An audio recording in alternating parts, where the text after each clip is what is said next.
Go inside the Crimson Tide with your hosts Rodney Orr and Gary Harris, keeping you informed on everything Alabama. Tider Insider TV, brought to you by Visit Tuscaloosa. Good evening, everybody, and welcome in to Tider Insider TV, presented by Visit Tuscaloosa. Go to visittuscaloosa.com. Alongside Rodney Orr from TiderInsider.com, I'm WVUA 23 Sports Director Gary Harris. Well, I called last week the calm before the storm. This week the storm is brewing, and Saturday night there's going to be a tidal wave one way or the other. We hope it's a crimson tidal wave over in Athens, Georgia. Both teams off last week. Now, of course, preparing for the showdown in Athens. This sounds strange to say. Number 17, Alabama, at number 5, Georgia. Alabama hasn't been... in fact, this is only the second time, I think, since 2008 that both these teams haven't been ranked in the top 10. So that's a little bit new, but at the same time, it's still a huge game. Georgia coming off that stirring 44-41 overtime victory over Tennessee. Remember, the Vols' Max Gilbert missed a 43-yard field goal in regulation that would have won it. But the Dogs do what Kirby Smart teams do. They just hang in there and find a way to beat you. You got to play 60 and then some to beat Georgia. Of course, Alabama coming off an impressive 38-14 win over Wisconsin. Now, Georgia's record against Alabama the last 10 games, 1-9. Kirby Smart's record against Alabama, 1-6. The one win was for the national championship, but still, Alabama has had his number, and Alabama is not a underdog very often. 2.5-point underdog, though, as of right now on ESPN. Georgia is the favorite. So let me bring Rodney in to kind of analyze this game. He's got a great piece out on TiderInsider.com. Georgia's won 33 in a row at home, dating back to 2019 when they lost in double overtime to South Carolina. Gunnar Stockton has done the job at quarterback. They're physical up front on offense, maybe not quite as good up front on defense as they've been. Alabama has an advantage in turnover margin. You know, Alabama's +6, Georgia's -1. Tim Keenan and Jem Miller come back. Keenan on the defensive line, Miller at running back for Alabama. But how do you see this matchup? Well, I mean, again, you mentioned it. Georgia's won 33 in a row at home. They've won of those games, 8 of those have been against top 15 teams. I mean, it's been amazing what they've done there. I mean, really, it's Nick Saban's program over at Georgia is basically what it's become with Kirby Smart there. And, you know, Alabama's, you mentioned the success they've had, which has been pretty amazing given how good Georgia's been. And again, it obviously points out that Nick Saban was 5-1 against them, and DeBoer won the game last year. But when you look at this game, Gary, I mean, this is a game, again, we talked about Georgia, how successful they are at home, and Alabama on the road. We've talked about that repeatedly. They have not really played well since Kalen DeBoer got here last year on the road. They had some really difficult games, obviously Vanderbilt, Oklahoma, Tennessee. This year, the Florida State game. So the question is, how does Alabama respond on the road? And that's going to be the big key. Yeah, it is. And I remember the last time that Alabama went to Athens in 2015. I think they were an underdog that time too, right? They were. Alabama had a loss and Georgia was unbeaten. And, of course, 2008, they were a big underdog, and they blew Georgia out both times. So you're certainly hoping for a repeat. As for Kirby Smart, listen, I think, in my opinion, right now with Coach Saban retired, I think he's the best coach in college football. They are so tough mentally, physically. They grind. They never give up. We saw that last year here in Tuscaloosa when they came back from down 30-7 at half to have a lead there late in the fourth quarter. But I do think there is something. He would never say it, but I think there's something to a team having your number. And I think the fact that he's 1-6, I think he's a lot like Saban. It's never personal. It's about the game. But deep in his heart, I think this game means more to him than some games would, because of the success Alabama's had. Exactly. I think that's really what it is. You know, and last year Kirby was asked about, hey, what's the issues with Alabama? And he said, well, who else beats them, right? That's right. And again, it obviously says a lot about Alabama, but you know, we know what's going to happen Saturday night, Gary. Like you said, it's going to be a 60-minute game. It always is when Alabama and Georgia hook up. That's what it's going to be. It was last year when it looked like Alabama was going to win in a blowout. We could go back to the previous games and talk about all of those and how they ended so in close fashion. So the question is too. And people say this, you talk about Georgia's mental toughness, what they showed against Tennessee a couple of weeks ago. But Alabama did too now. Last year, Georgia comes back. I mean, Alabama didn't fold the tents. They hit the big play to Ryan Williams, and then Xavier Brown gets the pick at the end of the game to save it. So Alabama showed some resiliency, and they have shown resiliency in some games. You know, they go down to LSU, they blow out LSU on the road. So they have had moments when you thought, okay, you know, this team is turning the corner in the SEC. But this is going to be, I think, the biggest challenge they've had. All right. Obviously, the head coaches are at the forefront, but this game is also about coordinators. How each side's coordinators, Ryan Grubb and Kane Wommack for Alabama, and Mike Bobo and Glenn Schumann for Georgia, prepare their teams during the week and their ability to run the game plan on Saturday night. We're going to hear from Alabama's coordinators. They met with the media on Monday. Ryan Grubb and Kane Wommack discuss the Bulldogs' physicality and versatility. That's what Wommack is going to talk about. And Grubb and both of them really talk about how physical Georgia is on both sides of the ball. Let's hear from the Crimson Tide coordinators. Kirby has done a great job, getting that defense set over a number of years, and they're super, multiple in what they do. They can get to about any coverage scheme they need to. Their pressure package is very advanced on third down, so have to be ready for that. For us, we have been a pretty consistent space tackling team. That's certainly something that's going to have to show up on Saturday because they're going to test you. They're going to stretch you laterally the width of the field and make you defend, all 53 yards there laterally. All right, Ronnie, Alabama has playmakers on both sides of the ball. That wide receiving core on offense, maybe as good as theirs in the country. In the secondary, Alabama has playmakers. We saw Bray Hubbard get 2 interceptions against Wisconsin. They've had some success lately with edge rushing. So they've got some guys that are outstanding athletes. But this is probably going to be a line of scrimmage game. Do you think Bama can hold up both on the defensive line of scrimmage and the offensive line of scrimmage against this team? Well, I think offensively, I really like Alabama's potential there. I think, again, they've been playing a lot of guys up front. I think they'll continue. In fact, Ryan Grubb said they will continue to rotate some guys up front. They've got to get the running game going. Got to find ways to do that, Gary. You've got to do that against a team like Georgia, especially on the road. And you talk about the defensive line holding up against the Georgia running game. Georgia averages 209 yards per game rushing. Kirby Smart has kind of put a renewed emphasis on running the football, being physical up front.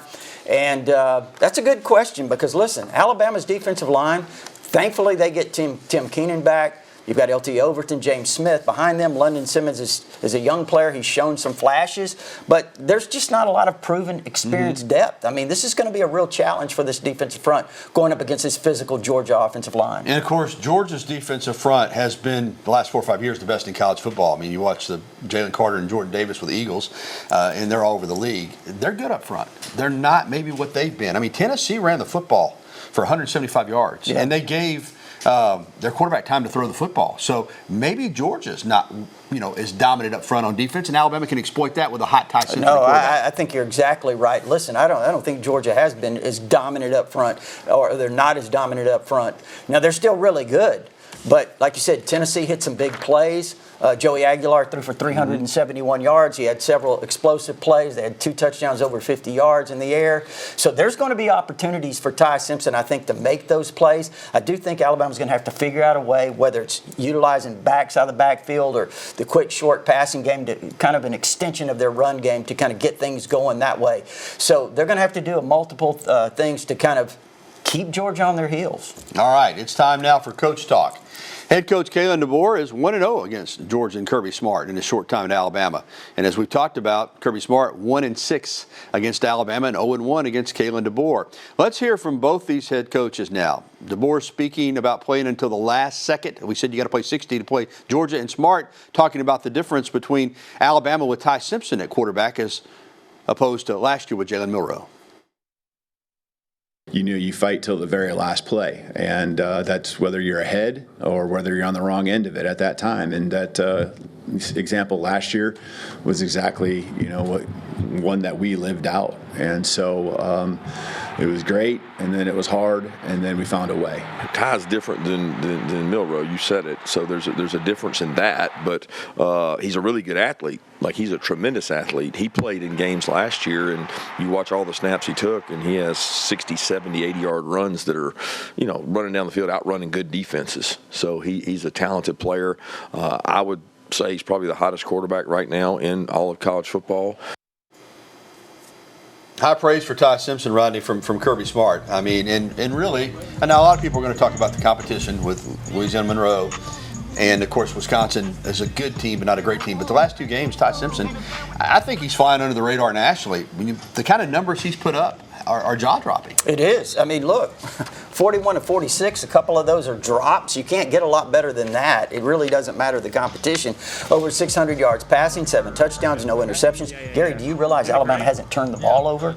That's pretty phenomenal. They've turned the ball over 6 times, meaning the defense has produced 6 turnovers, and they haven't turned the ball over offensively. That's going to be a real key against Georgia. Absolutely. Don't want to give them extra possessions at home. Well, still to come on Tider Insider Television, we'll take an even deeper dive into the history of this Alabama-Georgia series, as well as men's and women's basketball resuming practice for the upcoming season, and high expectations for both programs. Really in a good place, Alabama men's and women's basketball. Plus, we'll be getting your phone calls, emails, and tweets. As always, that phone number, 205-348-WVUA. That's 348-9882, or you can email us at the address on your screen. We'll be right back with the only show that takes you inside the Crimson Tide, Tider Insider TV.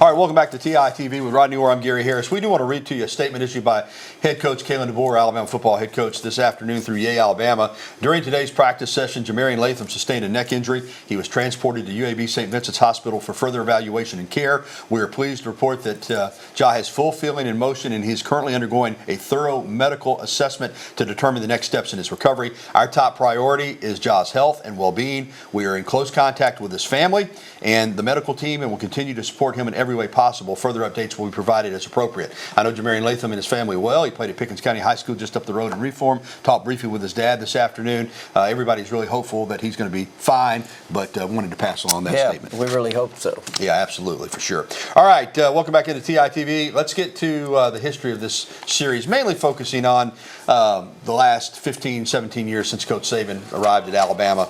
It's 44-26-4 all time. Alabama has the edge. Remember, these have never been permanent opponents, the two of them, but they've had some great games even before Saban. I remember 1976, 21-0 Georgia, and the Junkyard Dogs took care of Coach Bryant and the Crimson Tide over in Athens. But Alabama, under Nick Saban, after losing in 2007 in a heartbreaker at home, just absolutely dominated the Bulldogs. Yeah, they did. You know, I think about that 2012 SEC championship game. Gary, how many national championships? We got to add this up. How many national championships you think Alabama's cost Georgia? At least 3. Yeah, I mean 12. Of course, they cost Bama 1. Yeah, in 12. Yeah. 17. 18? Possibly 18. 21, Georgia bounced back, won the national championship, beating Alabama. 23, Alabama stopped their 29-game running streak. And you could argue even last year, even though they got in the playoff that game. So it's been, now listen, this is a new game, but it does, if you're an Alabama fan, and I know I've talked to Alabama fans, it gives you, here, let me put it to you like this. Georgia fans are saying all the right things. I've been listening to them. They've been calling a couple. I'm calling in my show. But it's kind of like Coach Stallings used to say. I think they're whistling past the graveyard. I think they're scared to death. You know how if the shoe were on the other foot, if somebody had beaten Alabama 9 out of 10 teams, you'd be confident in your team for that year, but you'd be scared to death based on history. Yeah. I mean, a lot of things have happened. Weird things have happened. Even last year, the way that game ended was just crazy. All right. But you're right. Remember, our predictions coming later in the show, and we're going to have a little extra time for them because this is such a big game. All right, let's get to some basketball real quickly. And official practice began on Monday for the men and the women. Let's take a look at the men first. Of course, high expectations for Alabama coming off an Elite 8 appearance last year. Now, there is some news that happened last week. Joel Bethea, the transfer guard from Miami, suffered a foot injury.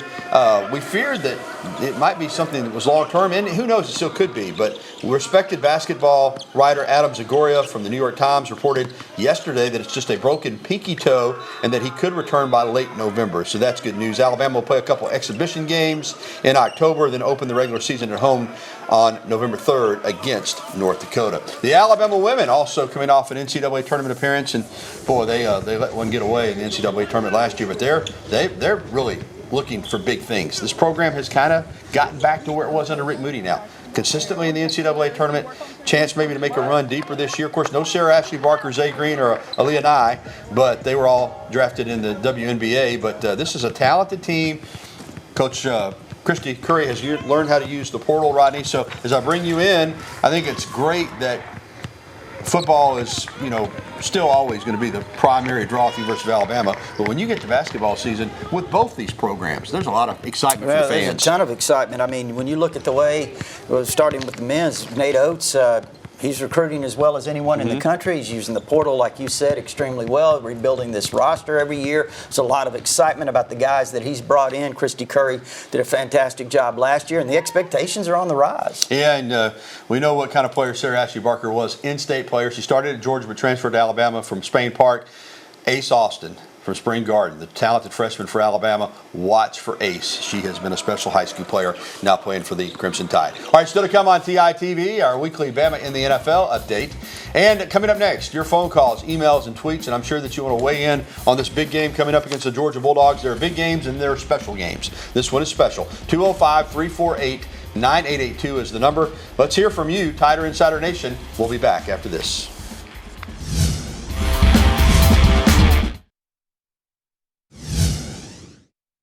All right, Bama in the NFL, it's almost, always so much fun. And here's Bryce Young, Rodney, with a nice touchdown. Listen, they won 30-0. It's the first time Bryce Young has won a game where he didn't have to lead a game-winning drive to do it. Wow. How about that? Amazing. And that was his only touchdown, but he played solid, man. Didn't turn it over. That's the key there. Will Reichert, how good is he? 62-yarder right here. Unbelievable. It would have been good for him, but of course all these guys now kicking at 60 and 70 yards. Jalen Hurts and the Eagles down 19 points. So in the second half, after not doing anything, he threw for over 200 yards and 3 touchdowns, Rodney. He just does whatever he's asked to do to win the game. Yeah, no. I mean, the Rams, like you said, it looked like they had it locked up. But listen, the Eagles' defense, and they blocked 2 kicks. Those were the keys. They found a way to win. And Matt Jones got to start again, and he led a game-winning drive for the 49ers. Now, when Purdy comes back, they've invested in him. He's going to be the quarterback. But I do think this could lead for something for next year for Matt Jones, Rodney. Hopefully with a good organization. All right, welcome back into Tider Insider TV. Phone talk call time, and our pal Corey over in Trussville is going to lead us off. Hey, Corey. Hey, Gary and Rodney, how are y'all doing today? Doing great, man. Well, I'm just curious what y'all think of if Alabama can win in the trenches, because we know that's the key in the SEC is you can have a great quarterback all you want, but if you can't run the ball and stop the run, you're not going to win, and that's what Georgia wants to do. They want to control the pace of the game and keep Ty Simpson on the sideline and then make this an ugly game. And I just want y'all to ask because I think Alabama can hold up on both sides of the line of scrimmage.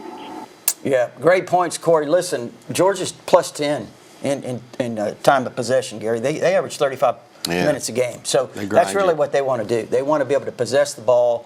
Gunnar Stockton does a really nice job hitting the throws they ask him to make. Made some really clutch throws down the field. And he's got the ability to move around. And third downs, his feet can be really valuable to them. So I think that's going to be a real key. But as far as holding up in the trenches, I'm with you. I think Alabama's offensive line, certainly. Again, we talked about Georgia's defensive line may not be quite what they've been. They really haven't rushed the passer well. So I think Alabama's going to do a good job of protecting Ty Simpson. My big key is, Gary, when you talk about Georgia running for 209 yards a game, the emphasis they have on that, and you look at Alabama's defensive line, defensive front, it's going to be a real key in this game. All right, thank you for the phone call, Corey. Let's go to CB right here in Tuscaloosa. Hey, CB. Hey, gentlemen, how y'all? I tell you, you never know, but I tell you, I'm high on this quarterback. We're just going to have to tackle better and keep them off Simpson, and we got to change. So you're just going to have to show it. What do y'all think? No, I think you're right, CB. And again, I think they can protect Ty. And listen, I think Ty, you don't really want to put it on a player.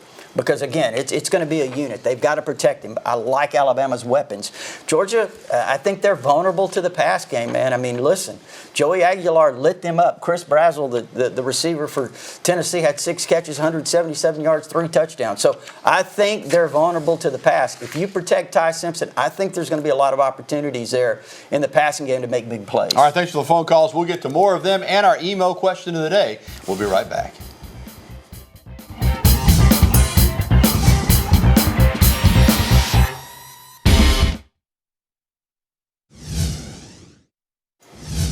It's time for our email question of the day, brought to you by KDM Service Corporation, serving your family like our family. Rodney, do you think Kirby gets tight and coaches scared against the Tide? No. Brian in Northport. No, not Kirby Smart. No, again, I think he does a fantastic job I just think these are close games that go down to the wire, and, they've happened to gone Alabama's way. All right, great question, good answer. Still to come on TITV, you know it. It's time for our predictions. We enjoy these every week, but I know a lot of people are waiting for them this week.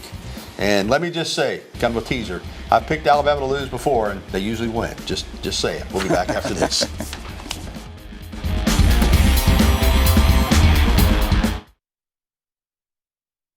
It's prediction time, and as always, we leave with you. Well, Georgia's won 33 in a row at home. We talked about that. We talked about the woes that Alabama's had on the road. Common sense would tell you, Georgia's probably going to win this game. But I think Alabama's going to go in, play really well. I'm rolling with the Tide, 34-30 in this one. Yeah, you're going to let me catch all the heat. Almost picked Georgia. Let me say this. I think Alabama's certainly capable of winning this game. I don't think there's any kind of talent deficit here. It would not surprise me if Alabama did win this game. Having said all that, I think Georgia is going to win the football game. And now listen, I picked Alabama to lose in 2015, the last time they went to Athens, and Derrick Henry and company took care of the Dogs. So it really doesn't matter what I think, but I just think Georgia's been too good for too long. Even with a program the caliber of Alabama at home on Saturday night under Kirby Smart, who's 1-6, I think Georgia wins this football game. And I've got the score very similar to you, 35-28. So we're in the same neighborhood as far as total points are concerned, but I just think it's Georgia's time. But as I said, Rodney, there's plenty of hope for Alabama fans. Yeah. I don't pick against the Tide often, but I think when I have picked against them more times than not, they've made me be wrong. Well, yours is a common sense pick. Mine's a gut pick. We'll see. Listen, I almost went Georgia. And I hope I'm wrong. Yeah. Before you flood me with hate mail, I hope I'm wrong, and I probably am. But it's just my opinion. I have to be honest. All right, that's going to do it for this edition of Tider Insider TV, presented by Visit Tuscaloosa. Don't forget, if you missed it, you can catch a replay tonight at 10:30 or anytime at WVUA23.com. We talked about basketball practice. It's also baseball practice. Fall baseball for the Crimson Tide, and head coach Rob Vaughn got underway last week. We were out there to capture some video, and we're going to leave you tonight. Crimson Tide getting their work in as they hope to make a run to Omaha in 2026. Have a great night, everybody, and we'll talk to you again next Tuesday on Tider Insider TV.